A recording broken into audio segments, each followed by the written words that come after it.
Aí, ó, rolezinho aqui na Baixada, tá? Assistindo Boqueirão, não sei onde que é, mas aí, se liga, tem uma moto aí com gostosa na frente.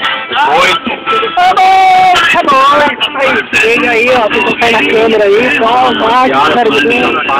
Gavião aí, certo?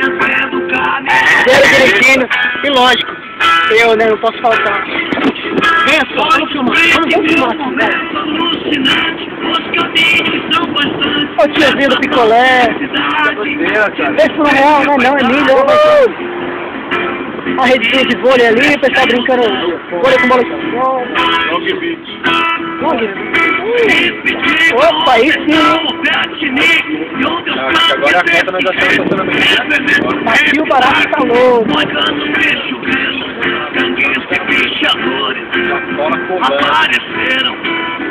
Rapaz, do puxador você lembra, né?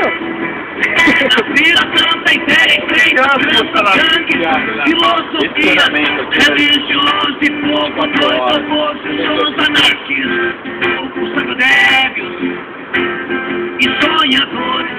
Arrumar um Itaú, Aqui sentado na beira da estrada, fazendo uma fogueirinha, enrolando uma palhinha, crescendo essa farinha, vendo o caminhão passar. Ali. Estou aqui Ao som de ventania. Fazendo uma fogueirinha, enrolando uma palhinha. É que não vira aqui, é mais muro. Tô chapado, mas tô vendo ainda, hein? Estacione ali, ó. Tem um estacionamento ali de tela. Estacionamento. Carros e motos, vamos ver o que pega ali. Você acha aqui nessa pista ou no próximo? Você achou melhor?